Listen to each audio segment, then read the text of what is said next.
골로새서 1장 6절로 8절 우리 석절을 함께 읽겠습니다. 이 복음은 이미 너희에게 이르매 너희가 듣고 참으로 하나님의 은혜를 깨달은 날부터 너희 중에서와 같이 또한 온 천하에서도 열매를 맺어 자라는도다. 이와 같이 우리와 함께 종된 사랑하는 에바브라에게 너희가 배웠나니 그는 너희를 위한 그리스도의 신실한 일꾼이요 성령 안에서 너희 사랑을 우리에게 알린 자니라. 아멘. 한국의 결혼과 출산에 있어서 결혼과 출산율에 있어서 우리 한국 사회는 세계 선진국 OECD 국가 중에 가장 최하위입니다. 0.8명 정도 되는데 한 가정이 결혼하면 아이를 한 명도 낳지 않는다는 통계입니다. 그런데 이제 시사인이라는 잡지의 조사의 결과에 의하면 20, 30대의 우리 젊은 층을 조사를 했는데 20, 30대 남성 중에서 반드시 결혼해야 된다라는 통계는 33%입니다. 또 20대 여성 중에서 반드시 결혼해야 된다, 나는 결혼할 것이다 라는 의도를 가진 사람은 8%밖에 되지 않습니다. 그리고 30대 여성에서 나는 반드시 결혼해야 된다라는 그런 의지를 가진 여성은 10%밖에 되지 않습니다.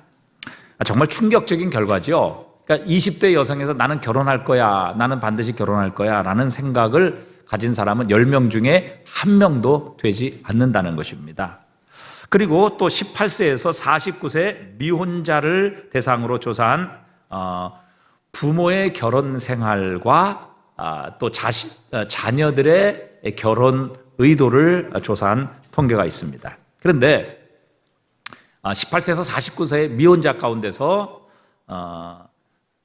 우리의 부모는 행복하다, 행복한 모습이다, 행복하게 산다, 우리의 부모의 결혼 생활이 행복하다라고 생각하는 그 청소년 가운데 결혼을 하겠다라는 퍼센테이지는 67% 정도 되고 부모와 자녀의 관계가 좋은 가정의 결혼의 의도는 63% 정도 되는 반면에 자녀들이 보기에 부모의 결혼 생활이 별로 행복하지 않은 것 같다, 맨날 싸우고 지지고 볶고 맨날 이건 이게 가정이 아니다, 부부가 아니다, 정말 행복하지 않다, 이렇게 보여진 청소년들 가운데 결혼하겠다라는 자녀들은 49%밖에 되지 않습니다. 또 부모와의 관계가 별로 좋지 않은 자녀들이 결혼하겠다라는 의지는 45% 정도밖에 되지 않습니다.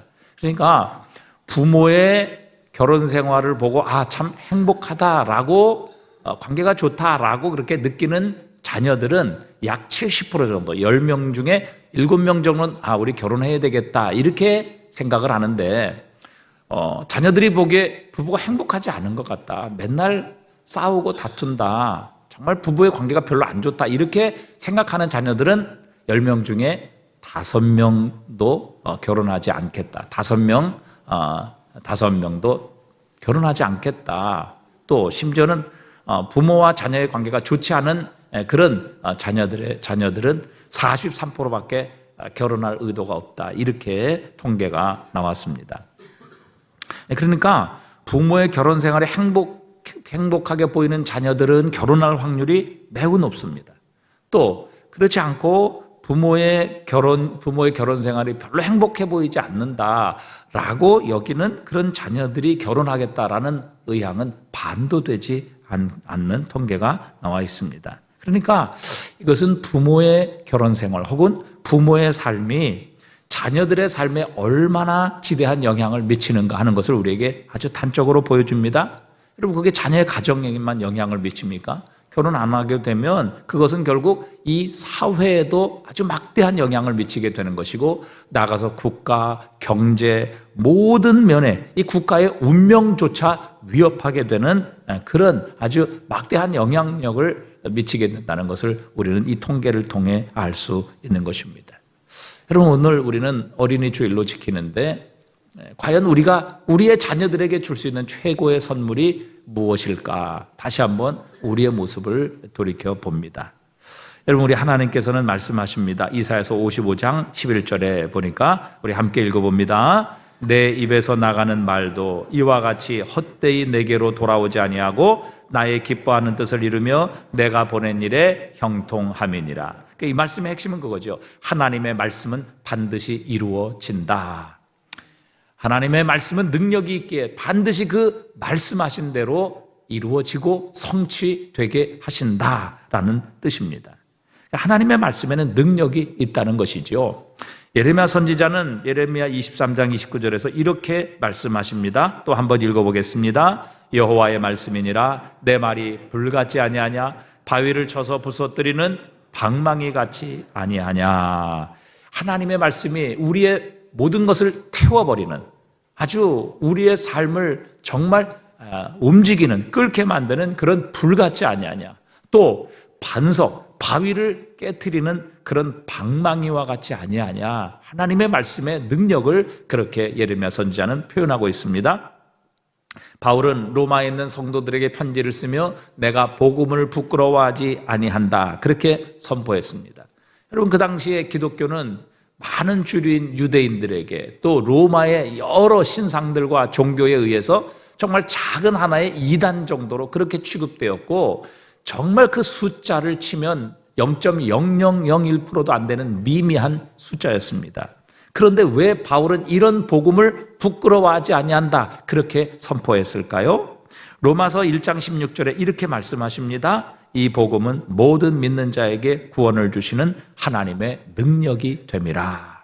하나님의 말씀, 이 복음은 하나님께서 우리를 구원하시는 능력이 되기 때문에 결코 숫자가 작고 또 다른 사람이 뭐라고 할지라도 이 복음을 부끄러워하지 아니한다. 왜? 복음은 우리를 구원하시는 유일한 하나님의 능력이기 때문이다. 그렇게 선포합니다. 또 바울은 고린도 교회 성도들에게 이렇게 말했지요. 고린도전서 1장 22절에 보니까요, 유대인은 표적을 구하고 헬라인은 지혜를 찾으나 우리는 십자가에 못 박힌 그리스도를 전하니 유대인에게는 거리끼는 것이요 이방인에게는 미련한 것이로되. 24절 다 같이 읽어봅니다. 오직 부르심을 받은 자들에게는 유대인이나 헬라인이나 그리스도는 하나님의 능력이요 하나님의 지혜니라. 아멘. 여러분, 복음을 가리켜서, 하나님의 말씀을 가리켜서 하나님의 능력이라. 여기서 이 능력이라는 말은 우리가 여러 번 들은 것처럼 디나미스라는 말, 즉 다이너마이트가 여기서 나온 말이지요. 눈으로 보기에 다이너마이트는 작아 보이고 보잘것없어 보입니다. 그러나 그 다이너마이트가 터지게 되면 여러분, 산이 옮겨지고 바위가 깨지는 역사가 일어나게 되는 것입니다. 그것처럼 하나님의 말씀의 능력은 창조하시는 능력이 있습니다. 말씀으로 하나님은 천지 만물을 창조하셨죠.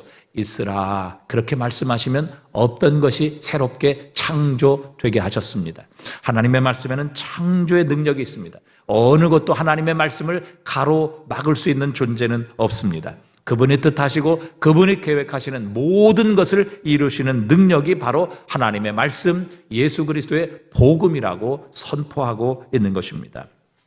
우리 주님께서는 말씀을 씨라 이렇게 비유하셨습니다. 알다시피 우리가 씨에는 능력이 있지요. 생명이 있습니다. 그래서 이 씨가 여러 토양에 뿌려지지요. 그리고 모든 토양에 뿌려진 씨는 싹을 틔웁니다. 그런데 어떻게 그 생명의 씨앗을 받아들이느냐는 토양에 따라 열매를 맺기도 하지만 열매를 맺지 못하고 그 씨가 죽는, 생명이 없어지게 되는 이런 일도 일어나는 것을 말씀하시면서, 문제는 이 생명이 있는, 능력이 있는 씨앗에 있는 것이 아니라 그것을 받아들이는 우리의 마음밭에 있다고 우리 주님은 가르쳐 주셨습니다. 그렇기 때문에 여러분, 기독교에서 선포되는 이 복음의 말씀은 세상의 어떤 종류의 견해 또 사람의 선포와 다른 것입니다. 여러분, 정치가들도 나름대로 자기의 의견을 피력합니다. 선포합니다. 약속합니다. 그러나 그 약속대로 이루어지지 않습니다. 왜요? 그렇게 자신의 말을 이룰 수 있는 능력이 우리 사람에게는 없기 때문입니다. 때로는 학자들도 주장합니다. 자신의 의견과 견해를 발표합니다. 하지만 기독교의 메시지는 이런 철학이나 혹은 지식, 사람들의 의견과는 다릅니다. 기독교의 메시지는 의견이 아닙니다. 사람들이 주장하는 의견과 다른 것이고, 또 우리가 투표해서 다수결로 결정하는 선택도 아닙니다. 우리는 생명 없는 문자를 소유한 것이 아닙니다. 우리는 성경을 셰익스피어의 소설이나 역사책이나 철학책처럼 취급할 것이 아니라 살아있는 능력의 말씀, 우리를 구원하시는 생명의 말씀으로 믿고 받아들여야 합니다. 기독교의 메시지는 사람을 변화시키는 능력이 있습니다. 기독교의 메시지는 그것을 받아들이고 믿는 자들에게 열매를 맺게 하십니다. 기독교의 메시지는 사람을 바꾸는 살아 움직이는 능력입니다. 기독교의 메시지는 생명을 가지고 있습니다. 기독교의 메시지는 그것을 믿고 받아들이는 자에게 역사하셔서 생명의 열매를 맺게 하시는 능력이 있습니다. 오늘 바울은 골로새 교회를 향해 이렇게 선포하고 있습니다. 오늘 6절에 보니까 이 복음이 이미 너희에게 이르매 너희가 듣고 참으로 그 하나님의 은혜를 깨달은 날부터 너희 중에서와 같이 또한 온천에서도 열매를 맺어 자라는도다. 골로새 교회가 복음을 듣고 그 복음을 믿었을 때에 그 복음을 통해 그들의 삶에 열매가 맺혀졌고 그 열매는 온 세상에서 자라나고 있음을 말씀하고 있습니다. 이 골로새 교회가 복음을 들었다. 듣는다는 것은 단지 귀로 들었다는 것을 의미하는 것이 아니죠. 순종을 포함하는 것입니다. 부모가 자녀들에게 말 좀 들어 이렇게 하면 그냥 귀로 들으라는 얘기가 아니라 그 부모의 말에 순종하라는 것처럼 여기서 복음을 들었다, 진리의 말씀을 들었다라는 것은 그 말씀을 듣고 받아들이고 믿었다, 순종했다라는 것이죠. 그때에 이 복음의 말씀을 듣고 받아들이고 그것을 믿었을 때에 복음이 이 골로새 교인들의 과거를 바꾸었고 또 그들의 지금의 현재를 완전히 다르게 만들어 주었다는 것이죠. 그들은 과거에 죄로 말미암아 심판받아 마땅한 이방인들이었다면 지금은 그 복음을 듣고 믿음으로 말미암아 거룩한 성도가 되었고 하나님의 거룩한 자녀로 변화되었던 것이죠. 그래서 이제는 더 이상 이방인도 아니요 하나님의 심판을 받을 죄인도 아니라 하나님의 거룩한 가족이며 신실한 형제가 되게 하셨다는 것입니다. 이 모든 변화의 근본에는, 이 모든 변화의 시작에는 바로 예수 그리스도의 복음이 있었고 그 복음을 받아들이는 자들 속에 하나님의 구원의 능력이 역사하셔서 그들의 이전과 그들의 이후를 이렇게 변화시키고 바꾸어 놓으셨다는 것입니다. 그들의 행위가 아니지요. 그들의 깨달음이 아닙니다. 그들의 노력이 아닙니다. 하나님의 능력의 복음이 선포되고 그 능력의 복음을 그들이 믿고 받아들였을 때 살아있는 말씀, 복음의 능력이 그들의 신분을 바꾸셨습니다. 그들의 운명을 바꾸어 주셨습니다. 그리고 그들의 미래를 바꾸어 주셨고 그들의 존재 자체를 변화시키시고 바꾸어 주셔서 이제 심판과 진노의 이방인이었던 그들이 이제는 하나님의 가족이 되었고 영원한 하나님의 나라를 상속받는 그런 형제요 신실한 일꾼들이 되게 하신 것입니다. 이처럼 복음에는 능력이 있습니다. 오늘도 이 복음은 역사하십니다. 이 복음을 믿고 영접하게 될 때에 그 복음은 우리의 삶 전체를 바꾸고 우리의 삶을 지배하십니다. 우리의 인생을 바꾸시고 가치관을 바꾸시며 우리의 모든 삶의 우선순위를 바꾸시는 능력이 이 복음, 하나님의 말씀에 있는 것입니다. 그런데 이 복음의 능력은 바로 성령 하나님을 통해 역사하십니다. 여러분 사도행전의 처음 부분을 보십시오.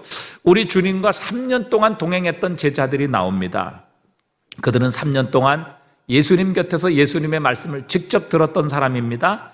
주님께서 행하시는 기적, 놀라운 능력들을 친히 경험했고 보았던 사람들이죠. 주님께서 어떤 분이신지 그들은 가장 가까이서 보았고 친히 함께 먹고 3년 동안 함께 예수님과 동행했던 사람들입니다.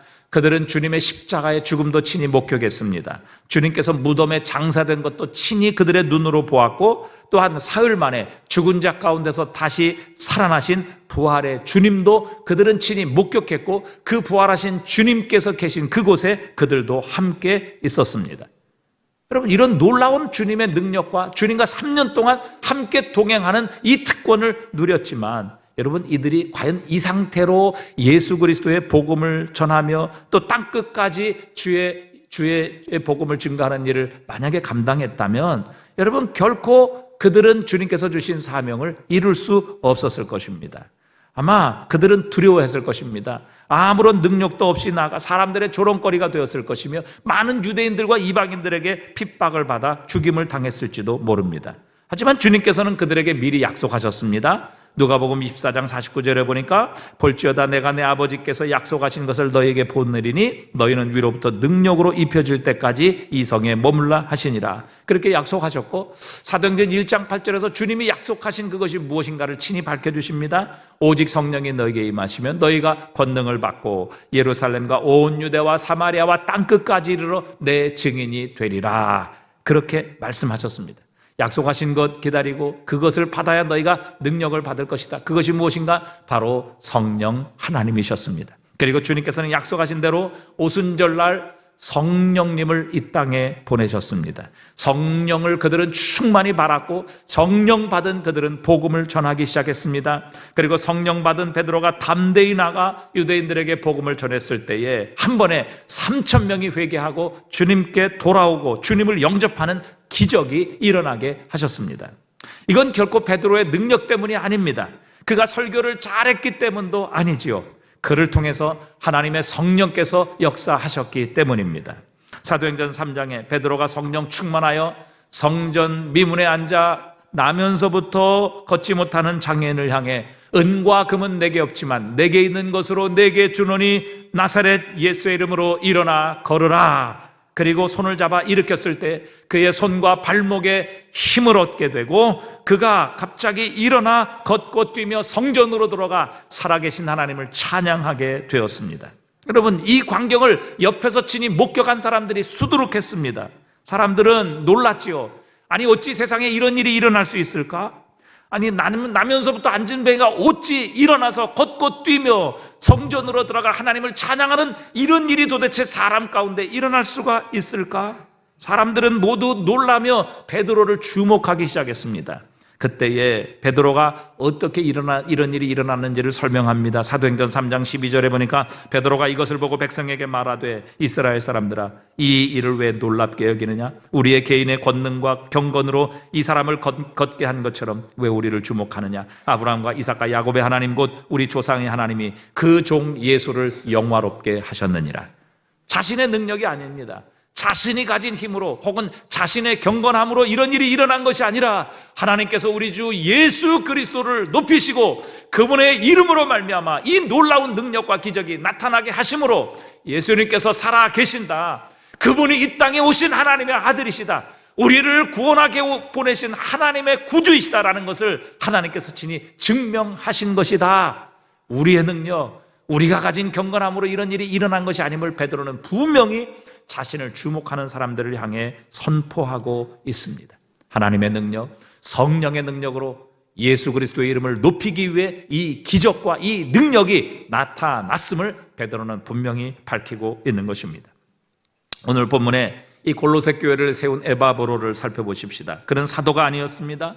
사실 우리는 이 에바브라에 대해서 아는 것이 거의 없습니다. 하지만 우리는 그가 전도자였고 그가 골로새에 가서 복음을 전했으며 그를 통해 골로새 교회가 세워졌다는 것을 우리는 알고 있습니다.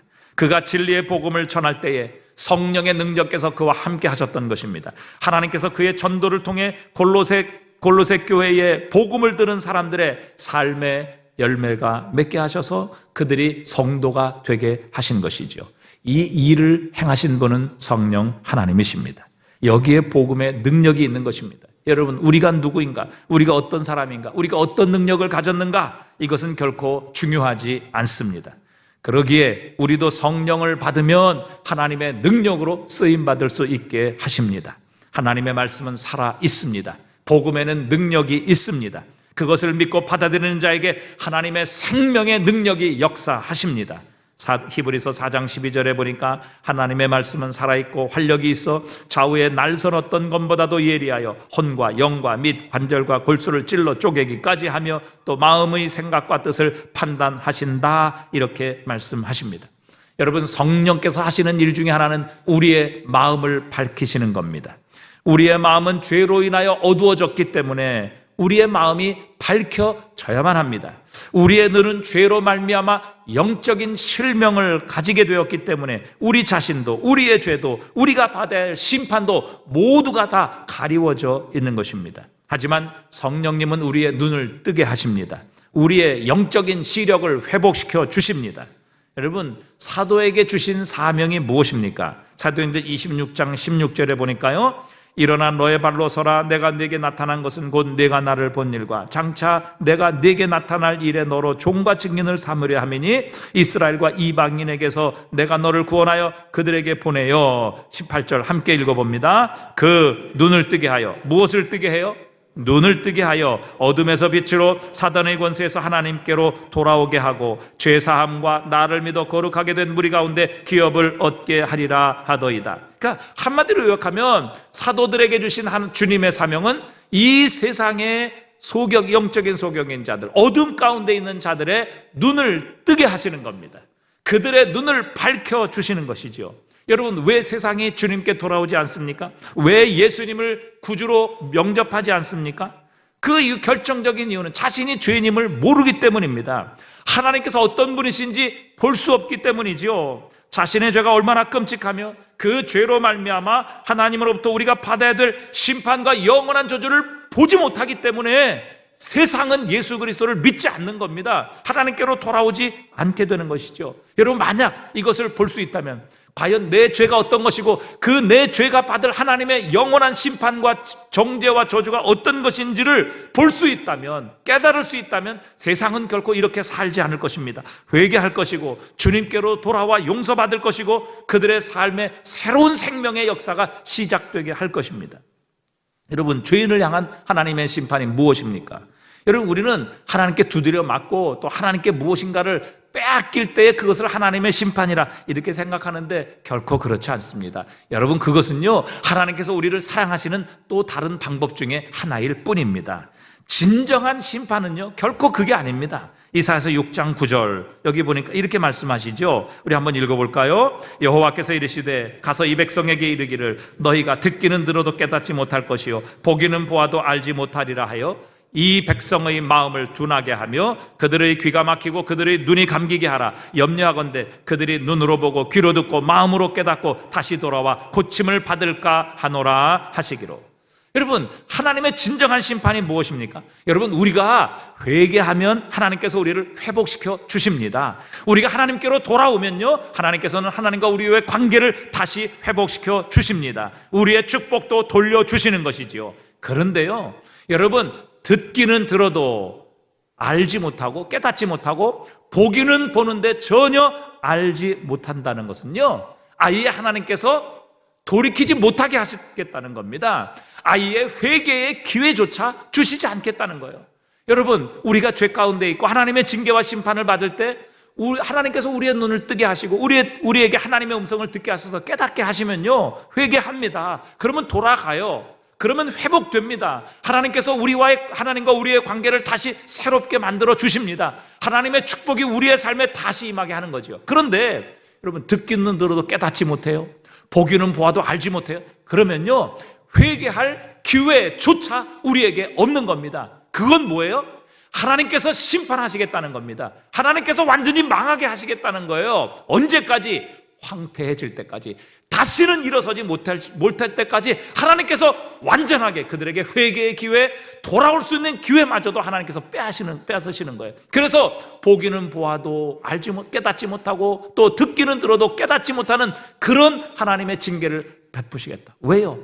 하나님께서 계속 선지자 보내세요. 말씀하세요. 그러나 하나님께서 보내신 선지자 듣기 싫다고 다 죽여버리고요, 그들의 말 듣지 아니하고요, 오히려 그것 반항하며 우상을 섬기고 이런 죄악을 계속 반복해서 범하니까 하나님께서 그렇게 말씀하시는 거예요. 그러면 이제 내가 너희를 심판할 텐데 들어도, 하나님의 말씀을 들어도 너희가 깨닫지 못하게 될 것이고 하나님께서 하나님의 뜻을 보여주셔도 너희는 그것이 무엇인지 알지 못하게 될 것이다.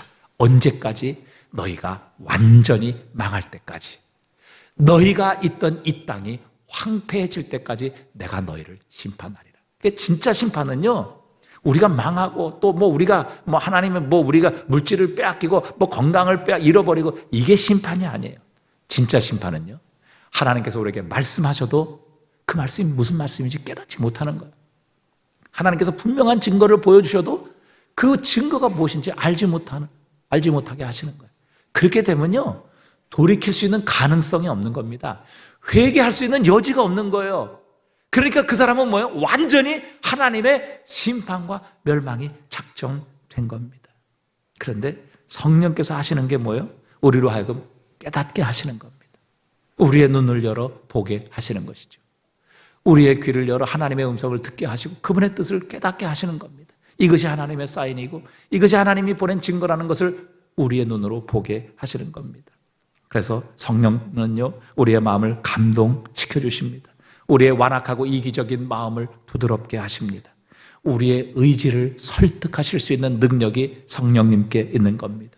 우리 가운데 나는 예수님께 관심 없어, 나는 교회에 관심 없어, 나는 세상에 더 재미있는 일이 많은데 그 일에 더 관심이 있어, 아무리 나에게 전도해봐 난 듣지 않아. 여러분, 이렇게 말하는 이런 생각을 가지고 있는 우리의 의지를 바꾸시고 설득하셔서 우리로 하여금 깨닫게 하시고 내가 죄인임을 보게 하시며 나의 구주는 예수 그리스도밖에 없음을 알게 하시는 이 능력이 성령 하나님께 있는 겁니다. 여러분, 우리 안에도 여러분 얼마 전까지 여러분 절에 가서 그렇게 우상을 섬기고 전혀 예수를 믿지 않고 심지어는 예수님을 대적하시는 분도 계셨습니다. 그런데 놀라운 사실은 하나님의 성령께서 그들의 마음을 감동시키시고 그들의 의지를 설득하시고 바꾸셔서 지금은 예수 믿고 구원받아 권사가 되고 집사가 되고 장로가 되고 여러분 이런 놀라운 변화를 일으켜 주신 분들이 우리 가운데도 계십니다. 사도행전 16장에 가면 바울이 처음 마게도냐의 첫 성인 빌립보로 들어가게 되지요. 안식일에 기도할 곳이 있는가 찾다가 문 밖에 강가에 나가보니까 거기에 여성분들이 모여 있었어요. 그래서 바울이 그 여성들에게 전도를 합니다. 복음을 증거하지요. 근데 사도행전 16장 14절에 보니까 이렇게 말씀하세요. 두아디라시에 있는 자색 옷감 장사로서 하나님을 섬기는 루디아라 하는 한 여자가 말을 듣고 있을 때에, 이게 누구 말이에요? 누구 말이에요? 무슨 말을 듣고 있었어요? 바울이 전한 복음을 듣고 있었다고요. 그 말을 듣고 있을 때에 주께서 그 마음을 열어 바울의 말을 따르게 하신지라 그랬어요. 여러분, 거기에 여성이 이 루디아 한 사람이 있었던 거 아니에요. 여기 보니까 모인 여자들이, 그래서 여자들이 아마 수명이 혹은 수십 명이 그 강가에 모여서 대화도 나누고 뭐 여러 가지 빨래도 하고 일들을 하고 있었을 거예요. 그런데 그 중에서 하나님을 섬기는 루디아라는 한 여자가 바울이 전한 복음의 말을 들을 때에 주님께서 그의 마음을 열어 바울의 말을 따르게 하셨다, 이렇게 말씀하고 계셔요.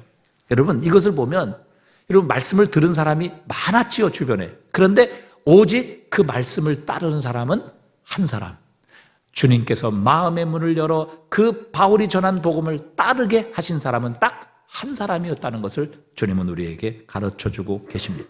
그리고 이것을 보면요, 말씀을 듣는 것과 말씀을 따르는 것은 엄청난 차이입니다. 천지 차이라는 것이죠. 여기 루디아 외에 다른 사람은 말씀을 들었지만 예수님 복음을 영접하지 않았어요. 어떻게 됐을까요? 그들의 운명은 영원한 심판 지옥이었겠지요. 그러나 그 중에서 똑같이 말씀을 들었지만 주님께서 마음을 열어 따르게 하신 루디아는요, 그의 운명이 영원한 하나님이 되었고 하나님 나라가 되었고 그런 하나님의 자녀가 되는 권세를 누리게 되었고요. 그리고 이 복음의 사역에 함께 협력하며 하나님 나라에 영원히 흔들리지 않는 상급을 받아 누리는 이 복음 사역의 위대한 동역자가 되게 해 주셨습니다. 여러분, 말씀을 듣는 것과 말씀을 따르는 것은 이렇게 천지 차이입니다. 말씀을 들어도요, 천국까지 못할 수 있습니다. 말씀을 들어도요, 전혀 반응하지 못할 수 있습니다. 말씀을 들어도 전혀 감동되지 않을 수 있습니다. 하지만 하나님께서 오늘 루디아의 마음을 열어주셨기 때문에 그녀가 바울의 말을 들을 때에 주의를 기울였던 것이지요. 여러분, 이런 일들이 오늘 우리에게도 일어날 수 있습니다. 여러분, 지금 우리는 모두 하나님을 예배하는 이 자리에 참석해 있습니다. 그러나 우리 가운데는 우리의 마음은 전혀 다른 곳에 계신 분도 있을 수 있습니다. 어제 일을 지금 골똘히 생각하고 있거나 아니면 내일 일어날 이 문제에 우리의 걱정과 생각이 사로잡혀 지금 말씀을 듣지만, 복음을 듣지만 전혀 이 루디아처럼 따르거나 청종하지 않는 이런 분들이 얼마든지 있을 수 있다는 사실입니다. 여러분, 무서운 이야기죠. 그러나 성령께서 우리의 삶의 주도권을 가지실 때에 여러분, 그 말씀은 나에게 들리는 말씀이 되는 것입니다. 여러분, 모든 사람에게나 혹은 일반화된 말씀이 아니라 오늘 지금 여기서 나에게 말씀하시는 주님의 음성이 되게 하시는 것이죠. 고린도전서 2장 8절에 보니까요, 이렇게 말씀하세요. 이 지혜는 이 세대의 통치자들이 한 사람도 알지 못하였나니 만일 알았더라면 영광의 주를 십자가에 못 박지 아니하였으리라. 이렇게 고린도 교인들에게 지금 말하고 있습니다. 이 세대의 통치자들. 여러분, 통치자들이 룰러라는 말이거든요. 그러니까 지도자라는 말이에요. 여러분, 이 시대의 통치자들, 룰러들, 지도자들, 여러분, 이런 사람들은 그 시대에 가장 탁월한 사람 아니에요? 똑똑한 사람입니다. 능력 있는 사람들이고요. 가문도 좋은 사람들이고요. 오늘로 말하면 금수저들이고요. 여러분, 많이 배우고 또 모든 사람들에게 존경받는 사람이에요. 그런데 그런 사람들이 어떻게 했냐면 예수 그리스도를 십자가에 못 박았단 말이죠. 왜? 예수님을 알지 못했기 때문에. 예수님을 보았습니다. 그런데 알지 못한 것이죠. 그분이 구주이심을, 하나님이 우리의 구원을 위해서 보내신 분이심임을, 그분을 믿으면 구원을 받는다는 것을 그들은 예수님을 보았음에도 알지 못한 것이죠. 마치 이사야서 6장에서 말씀하신 것처럼 듣기는 들어도 깨닫지 못하며 보기는 보아도 알지 못하는 이런 이들이 이 유대의 관원들 혹은 그 당시에 세상의 통치자들에게 있었던 것입니다. 그래서 결국 예수 그리스도를 죄인으로 취급하고 예수 그리스도를 한 사람으로 여기고 예수 그리스도를 반대하며 조롱해서 결국 그들은 예수님을 십자가에 못 박아 죽입니다. 결국 이 땅 위에 하나님께서 우리를 위해 보내주신 우리의 구주 예수 그리스도를 보았지만 영접하지 못하고 결국 그들은 자신의 죄로 인하여 영원한 심판을 받지요. 그런데 바울은 말합니다. 고린도 교인들을 향하여. 고린도전서 2장 10절입니다. 우리 한번 다 같이 읽어보겠습니다. 오직 하나님이 성령으로 이것을 우리에게 보이셨으니 성령은 모든 것 곧 하나님의 깊은 것까지라도 통달하시느니라. 사람의 일을 사람 속에 있는 영 외에 누가 알리오? 이와 같이 하나님의 일도 하나님의 영 외에는 아무도 알지 못하느니라. 우리가 세상의 영을 받지 아니하고 오직 하나님으로부터 온 영을 받았으니 이는 우리로 하여금 하나님께서 우리에게 은혜로 주신 것들을 뭐하게 하려 하심이라? 알게 하려 하십니다. 여러분, 그 시대의 통치자들, 정말 가장 똑똑하고 유력하고 능력 있는 사람들은 예수님을 보았는데도 알지 못했어요. 여러분, 우리는 어떻게 예수님을 믿습니까? 어떻게 예수님이 우리의 구주시라는 것을 알고 있습니까? 어떻게 그분을 믿음으로 말미암아 우리는 하나님께서 우리를 위해 예비하신 이 하나님의 구원을 얻을 수 있게 되었느냐 하는 것이지요.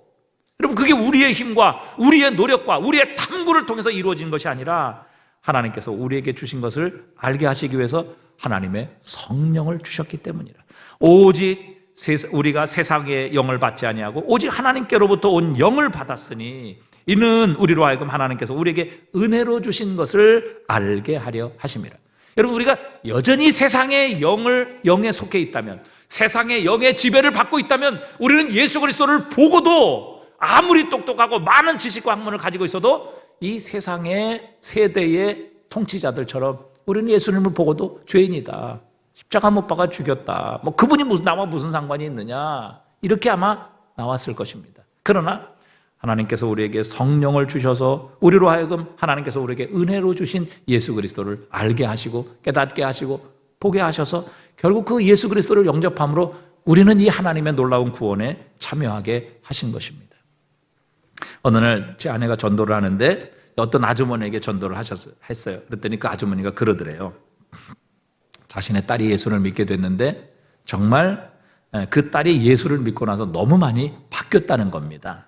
자신의 그 딸의 삶이 바뀌고 태도가 바뀌고 언어가 바뀌고 또 마음을 쓰는 것이 예수 믿기 전과 완전히 달라졌다는 겁니다. 그래서 그 딸을 보니까 자기도 예수를 믿고 싶어졌다는 것이죠. 그래서 제 집사람에게 전화번호를 달라고 자기가 이제 조만간 자기가 연락을 해서 교회를 나오겠다고 그렇게 반응하시는 분을 만나게 되었습니다.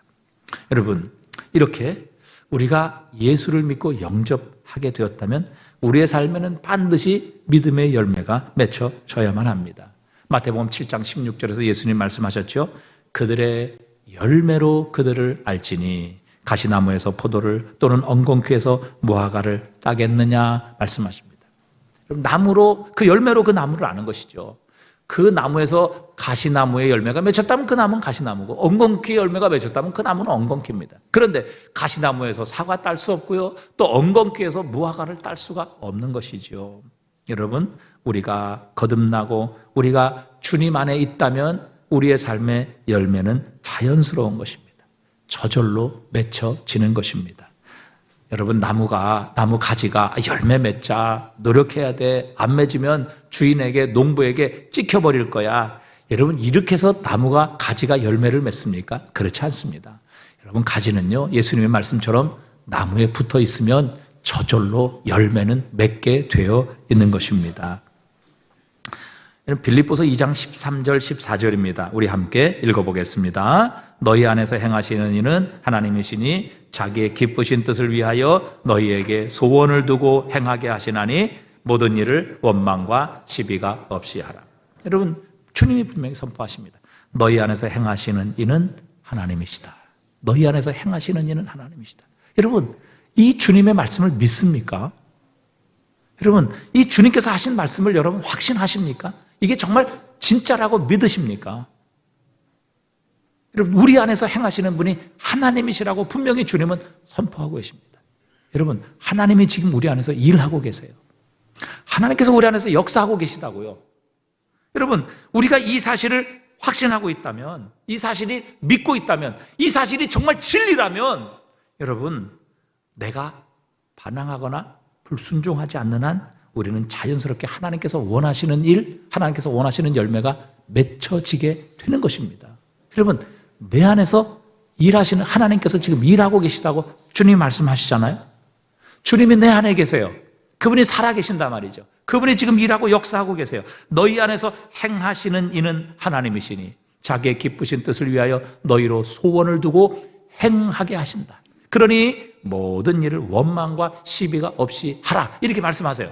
그러니까 우리가, 여러분, 우리 안에 하나님께서 지금 살아계시고 행하시고 일하시기 때문에 우리가 그 주님 안에 있고 주님께서 우리 안에 계시기만 하면 우리 안에 열매는 자연스럽게 맺혀지게 되는 것입니다. 내가 맺자고 그렇게 결심해서 맺어지는 것 아니고요, 내가 두렵기 때문에 열심히 노력해서 맺혀지는 게 아니고요, 살아계신 하나님께서 지금 내 안에서 행하고 계시며 내가 주님 안에 거하고 있기 때문에요, 여러분, 정말 주님께서 내 안에 계시고 내가 주님 안에 있으면 열매는 자연스럽게 맺혀지게 되는 것입니다. 근데 왜, 여러분, 왜 나의 삶에 열매가 없는가 생각해 보셨습니까? 여러분, 열매가 맺혀지지 않는 이유는 딱 두 가지입니다. 첫 번째, 나는 그리스도인이 아니다. 내 안에 하나님이 안 계시는 거죠. 그러면 아무리 노력해도 이건 열매가 맺혀질 수 없습니다. 내 안에 원인이 없는데 어떻게 결과가 나타나겠습니까? 그러니까 내가 변화되지 않는다, 내가 열매를 맺지 않는다, 내가 하나님 기뻐하시는 모습, 예수 그리스도의 형상을 그래도 조금이나마 닮아가는 변화가 일어나지 않는다. 그 이유는 첫 번째 이유는 내가 그리스도인이 아니기 때문에 그렇습니다. 예수 믿지 않기 때문에 그래요. 내 안에 예수님이 없기 때문에 그렇습니다. 그 다음에 두 번째 가능성은 뭡니까? 내 안에 주님이 살아계시고 내가 주님 안에 있지만 내가 그 주님의 역사하심에 거부하는 겁니다. 반항하는 겁니다. 아니면 전적으로 게을러서 그분의 일하심과 역사하심에 내가 전혀 반응하지 않는 것이죠. 그렇기 때문에 내 삶에 역사하심에도 불구하고 하나님이 기뻐하시는 열매가 우리의 삶에 맺혀지지 않는 것입니다. 여러분, 분명한 것은 하나님은 살아계시고 그 살아계신 하나님이 내 안에서 일하고 계시다는 사실입니다. 너희 안에서 행하시는 이는 하나님이시니. 여러분, 그런데도 왜 우리의 삶의 열매가 맺혀지지 않아요? 그것은 내 안에 하나님이 계시지 않거나 내 안에 하나님이 계심에도 불구하고 나는 그 일에 반항하거나 원망하거나 아니면 전적으로 게을러서 협조하지 않기 때문에 나의 삶에 하나님 기뻐하시고 하나님이 지금도 나의 삶에 맺어가시는 열매가 맺혀지지 않는 것입니다. 여러분, 오늘도 성령 하나님이 내 속에 일하고 계십니다. 오늘 이 골로새 교회를 향해 뭐라고 말씀하십니까? 오늘 6절에서 이렇게 말하잖아요. 이 복음이 너희에게 이르매 너희가 듣고 이 복음을 들었어요. 참으로 하나님의 은혜를 깨닫는 날부터 너희 중에서와 같이 또한 온천에서도 열매를 맺어 자라가는도다. 여러분, 복음은 능력이 있고 하나님의 말씀은 능력이 있기 때문에 반드시 그 말씀대로 이루시고 성취하시기 때문에요, 그 복음의 말씀을 듣고 믿으면요 반드시 열매가 나타나게 되는 겁니다. 열매가 없다는 것, 복음의 능력이 없다는 거예요. 아니면 그 복음을 받아들이지 않았다는 거예요. 복음의 능력을 믿고 받아들였다면 반드시 그의 삶에는 오늘 골로새 교회처럼 너희 안에 열매가 맺혀졌고 그 열매가 지금도 자라나는도다, 그렇게 선포하고 계시는 겁니다. 여러분, 성령 하나님이 지금도 내 안에서 역사하고 계십니다. 일하고 계십니다. 나는 그분에게 순종하기만 하면 주님께서 내 안에 열매를 맺게 하시는 겁니다. 우리 오늘 어린이 주일로 지키는데, 여러분, 우리 부모가 자녀들에게 줄 수 있는 최고의 선물이 무엇이겠습니까? 유산이겠습니까? 집입니까? 교훈입니까? 여러분, 그거 아무리 줘봐야 결국 자녀들은 싸움만 나고, 여러분, 자녀들의 일평생 그걸 간직하고 소유할 수 없습니다. 그것 때문에 자녀들이 망할 수도 있습니다. 여러분, 자녀들에게 부모가 줄 수 있는 최고의 선물, 우리의 변화된 삶입니다. 바로 하나님께서 우리 안에 맺으시는 삶의 열매입니다. 정말 우리가 변화된 모습, 우리의 가정이 행복한 모습, 부부가 정말 주님의 모습으로 서로 사랑하고 섬기는 이런 모습을 우리의 자녀들에게 선물로 준다면 우리의 자녀들은 정말 저런 가정 이루기를 원할 것이고, 그리고 결혼하고 자녀를 낳게 될 것이며, 그리고 이 땅과 온 세상 열방을 향해 빛과 소금의 삶을 살아가는 그런 자녀들로 그들이 거듭나게 하실 겁니다. 왜 결혼 안 합니까? 왜 자녀 안 낳으려고 합니까? 부모들의 모습 보니까 행복하지 않아요. 부모와 자녀의 관계가 좋지 않아요. 그러니까 결혼하기 싫은 거지요. 자녀 낳기 싫은 거지요. 그러나 여러분, 부모가 행복하고 부모와 자녀의 관계가 정말 아름답다고 하면 자녀들도 결혼해서 그런 행복한 가정, 그리고 그런 자녀들을 낳기를 원할 것입니다.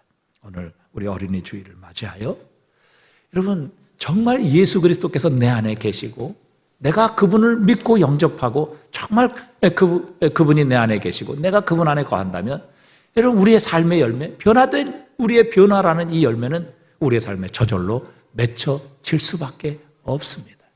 맺혀지지 않는다는 것은 불가능한 일이고 이상한 일이에요.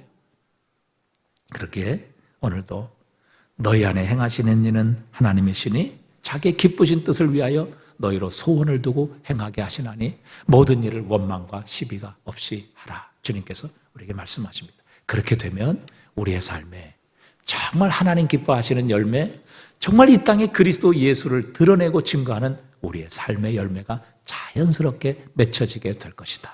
그리고 이것이야말로 우리의 자녀들에게 줄 수 있는 우리 부모들의 최고의 선물이 아니겠는가. 다시 한번 우리가 하나님의 말씀을 묵상해 봅니다.